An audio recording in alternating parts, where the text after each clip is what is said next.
രണ്ടു കൈകളുള്ളവർ പോലും പോകാൻ മടിക്കുന്ന പാതകൾ ഇക്കാലത്തിനിടെ സനോജ് താണ്ടി. വാശി ജീവിതത്തിനോടായിരുന്നില്ല, പരിമിതികളോടായിരുന്നു. അതാണീ അതിജീവനവും. അസ്ഥിയെ തൊട്ട ക്യാൻസറിന് മുന്നിൽ ജീവിതം തോറ്റുകൊടുക്കില്ലെന്ന് തീരുമാനിച്ച് ഉറപ്പിച്ചതു മുതലാണ് ജീവിച്ചു തുടങ്ങിയതെന്ന് സനോജ് പറയും. നമ്മൾ അവരെക്കാൾ ലക്കിയായിരിക്കും. ഞാൻ ഇങ്ങനെ പോസിറ്റീവായി എടുക്കാറുണ്ട്. എനിക്ക് ഇങ്ങനെ ഈ അസുഖം വന്ന് ഈ കൈ മുറിച്ചിട്ടില്ലായിരുന്നു, ഞാനൊന്നും അവിടെ ഇരിക്കില്ലായിരുന്നു.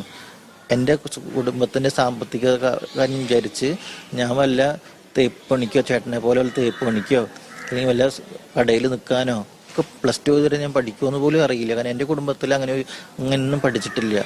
രോഗം പടർന്നു തുടങ്ങിയ നാളിൽ RCCയിലെ വരാന്തയിലൂടെ നടന്നപ്പോൾ ഭയമാണ് ഉള്ളിൽ നിറഞ്ഞത്. തോറ്റുകൊടുക്കില്ലെന്ന നിശ്ചയദാർഢ്യമാണ് കോഴിക്കോട് ദേവഗിരി കോളേജിലെ ഹിന്ദി വകുപ്പ് മേധാവിയുടെ കസേരയിൽ ഒരു കൈയില്ലാതെ കാലുകൾ ഉറപ്പിച്ചിരിക്കാൻ കാരണമെന്ന് സനോജ് പറയുന്നു.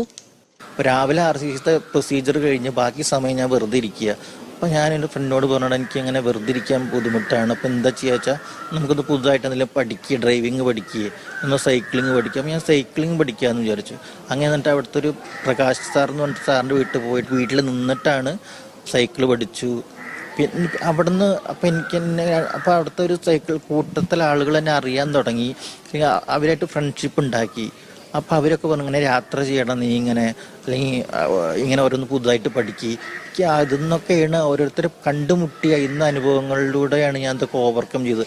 ഈ അതിജീവനകാലം ആർക്കും പ്രചോദനമാകുമ്പോഴും ക്യാൻസറിന്റെ വേരുകൾ സനോജിന്റെ ശരീരത്തിൽ വീണ്ടും പിടിമുറുക്കുന്നുണ്ട്.